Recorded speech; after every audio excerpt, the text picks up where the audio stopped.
Okay, time for another cookbook review. This time it's on James Peterson's Splendid Soups. This is a book I've talked about before in other videos. It's a book that I found to be invaluable in my cooking career.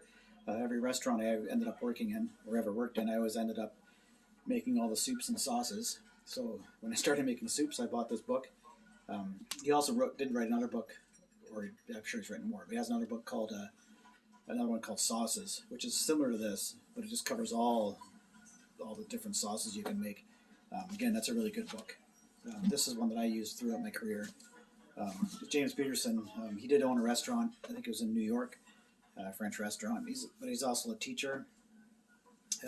Teaches professional and home cooks. This book, I would say, is geared towards the home cook, but it's not hard to take the recipes out of here and scale them up from 4 servings up to whatever, up to 150 servings, depending on how much you need.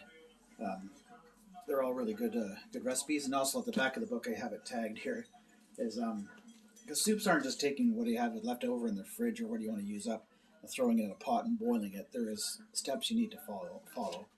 So in the back, there's actually a whole section on improvising soups.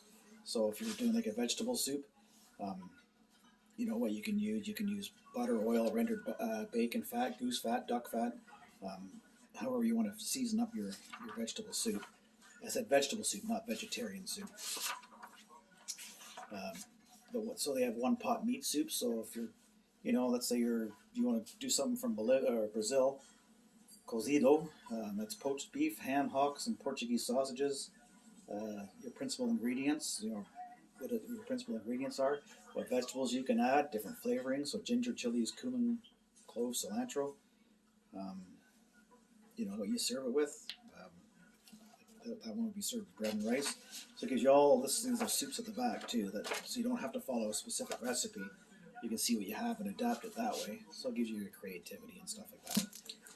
But it starts right from the very beginning, like your soup bases, your clear broths, your consommes and whatnot. How to take store-bought stocks.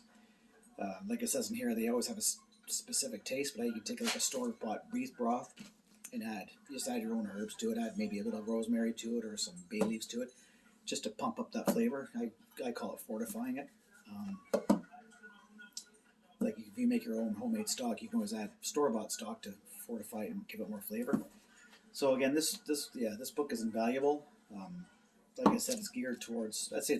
Most cookbooks are geared towards the home cook, but like I've used it professionally through my whole career. Yeah, and it did win the James Beard Award winner for Cookbook of the Year, 1992. So I probably bought this book probably in the early 90s. It's got a nice. I think I actually made that soup that's on the front even.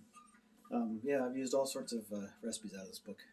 Again, it's invaluable because a good soup starts off a really good meal, right? So that's my soup. There's Bootsy in the back there sleeping. So that's this week's book. So if you're looking for a book to make soups with, this one is the best book, I think, for learning how to make soups. Okay, that's this week's Rogers Cookbook Review. All right.